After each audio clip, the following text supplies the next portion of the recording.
pada pagi ini saya nak mengalu-alukan Encik Hua Nam Yong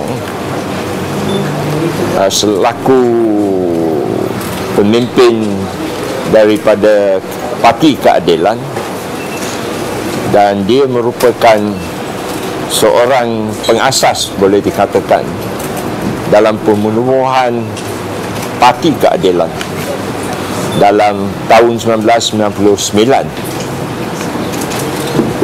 Dan pada hari ini beliau menyampaikan hasrat untuk menjadikan ahli MCA, dan kita mengalu-alukan beliau dan berharap beliau apabila menjadikan ahli MCA akan menyokong agenda Parti MCA dan Barisan Nasional. Sebenarnya semenjak atau selepas pemilihan parti kami pada tahun yang lepas, pada bulan Mac hinggalah akhir Disember tahun yang lepas, MCA telah menerima dan telah diluluskan secara rasmi seramai 17,376 ahli yang baru. Dan kita rasa bangga kerana daripada bilangan tersebut hampir 60% adalah golongan yang dikatakan belia, di mana umur mereka adalah bawah usia 40 tahun. Dan kami mengamalkan polisi yang apa dikatakan pintu terbuka, open door policy. Sesiapa yang mempunyai keturunan bangsa Tionghoa dan umur lepas 18 tahun boleh memohon menjadikan ahli MCA.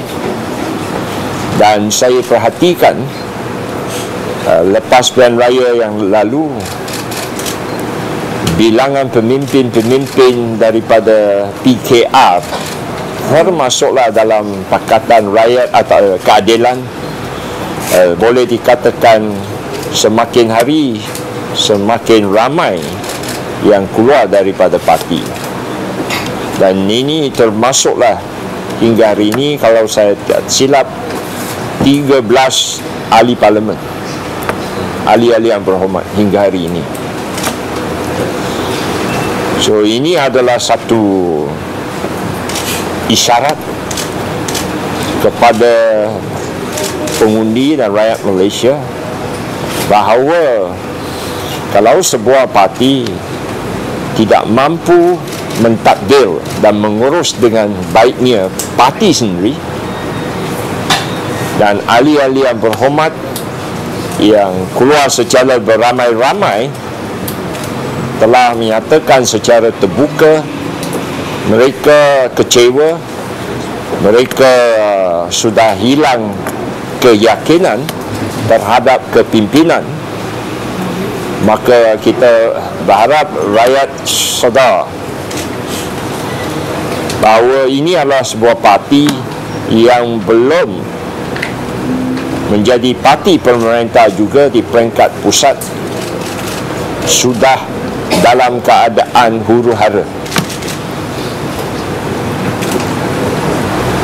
So kita berharap pengundi di Tenang ini terus memberi sokongan kepada calon Parti Barisan Nasional, kerana walaupun kami mempunyai kelemahan-kelemahan, kerana tidak ada seorang yang sempurna melainkan Tuhan, kita sudah sedaya upaya untuk memperbaiki apa kelemahan yang ada. Dan di bawah pimpinan yang amat berhormat Perdana Menteri di peringkat pusat dan yang amat berhormat Datuk Menteri Besar di peringkat negeri, kami mempunyai keyakinan yang penuh kerana ada jelas visi dan hala tuju pembangunan negara, di mana dengan sokongan rakyat yang padu, kita yakin kita akan mencapai status sebagai negara yang maju dengan pendapatan yang tinggi. Ini saya percaya merupakan impian rakyat jelata Malaysia. So apabila kita mempunyai visi dan hala tuju yang nyata, kita seharusnya memberi sokongan yang padu berbanding dengan pakatan rakyat yang sekadar janji tetapi janji-janjinya tidak dikotakan. Makna janji-janji yang kosong. Dan kalau kita halusi manifesto mereka, kita boleh mengatakan kebanyakannya masih merupakan janji-janji kosong. So kita berharap penundi di Penang ini terus bertenang, tidak dipengaruhi oleh dawa-dawa parti pembangkang, dan memberi sokongan yang padu kepada calon Barisan Nasional. Khasnya daripada masyarakat Cina, kerana kita nak menghantar satu mesej yang jelas bahawa kita menyokong usaha transformasi ekonomi, transformasi negara dan gagasan satu Malaysia, di mana rakyat didahulukan tanpa mengira kaum, bangsa dan keturunan. So mesej itu kita kena hantar jelas supaya masyarakat di Johor ini sekaligus menolak perjuangan PAS yang hingga hari ini masih menekankan agenda nak menubuhkan sebuah Islamic nation. Dan ini bukan isu main politik, kerana kalau kita meneliti perlembagaan PAS, dia jelas mengatakan sebut. So kalau masyarakat Muslim, khasnya daripada pemimpin-pemimpin UMNO yang tak faham sebenarnya apa perjuangan PAS dan apa yang mereka nak melakukan, so kita berharap masyarakat Cina mempunyai kesedaran dan keinsafan supaya tidaklah terpengaruh oleh DAP. DAP lebih faham Islam dan perjuangan PAS lebih daripada umat Muslim dan pemimpin-pemimpin yang ada di dalam UMNO ini. Ini satu perkara yang kepada saya luar biasa dan saya memang tak faham. Okey, ada apa pertanyaan sebelum saya berucap dalam bahasa Mandarin, dan lepas itu saya akan jemput Encik Nam Yang. Dia punya keahlian biasa ataupun dia punya jawatan tertentu? Tak ada, dia akan jadi ahli biasa. MCA biasa tidak ada bagi jawatan terus. Kita tak macam parti pakatan di mana pemimpin mereka tidak melalui proses pemilihan parti. Mereka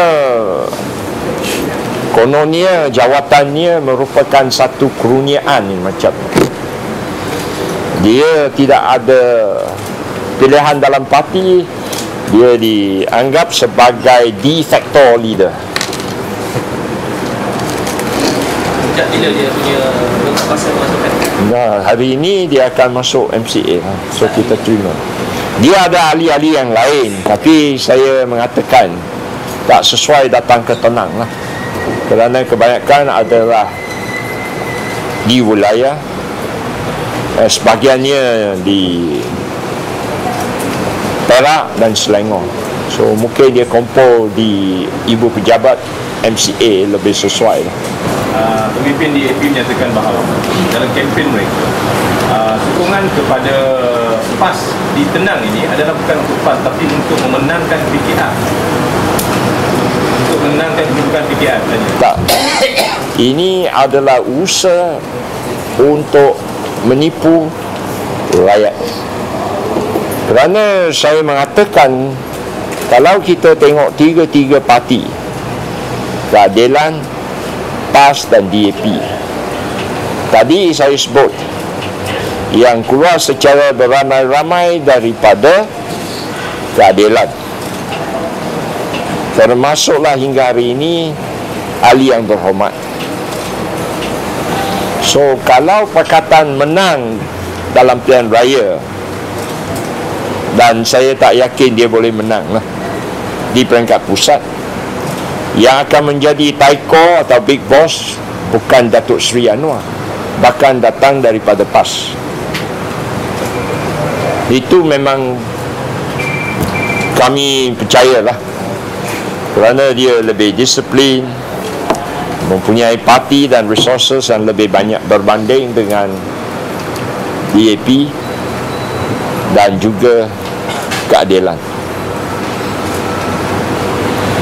Dan DAP akan sering mengatakan kepada masyarakat Cina, jangan bimbang, kalau kita Minang, kita mampu, DAP mampu menghalang atau menghindar PAS dalam usaha menubuhkan sebuah negara Islam.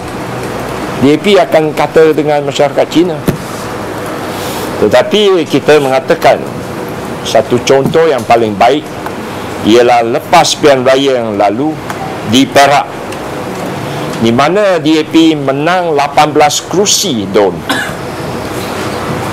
PAS 6 kerusi, Keadilan 7 kerusi.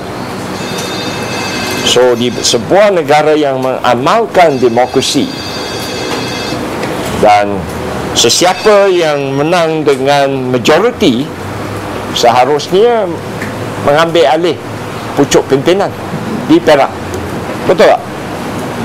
18 DAP, 6 PAS, 7 Keadilan. Keadilan dan PAS combine pun tak sampai DAP. Akhirnya siapa yang jadi Menteri Besar? PAS. Begitu juga di Kedah. So orang mengatakan lepas pilihan raya yang lalu, PAS yang dapat, boleh dikatakan, durian runtuh. Betul tak? Dia dapat berkembang daripada Kelantan ke Kedah dan Perak.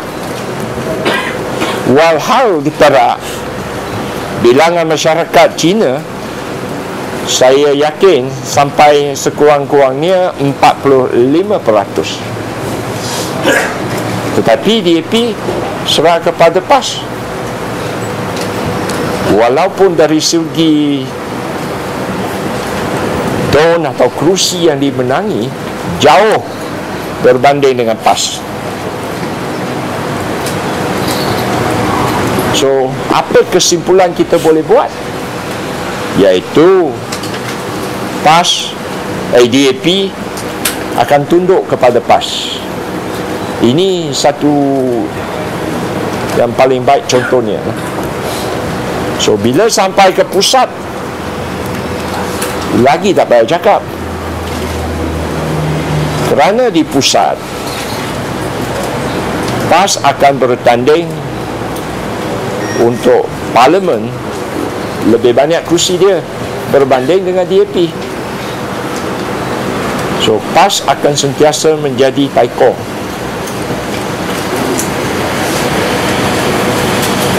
Dan kita mahu gagasan satu Malaysia berjaya kerana dia satu gagasan yang membela nasib semua kaum. Itu penting. Kerana Yang Amat Berhormat Perdana Menteri sering menekankan bahawa rakyat didahulukan tanpa mengira kaum, agama dan bangsa.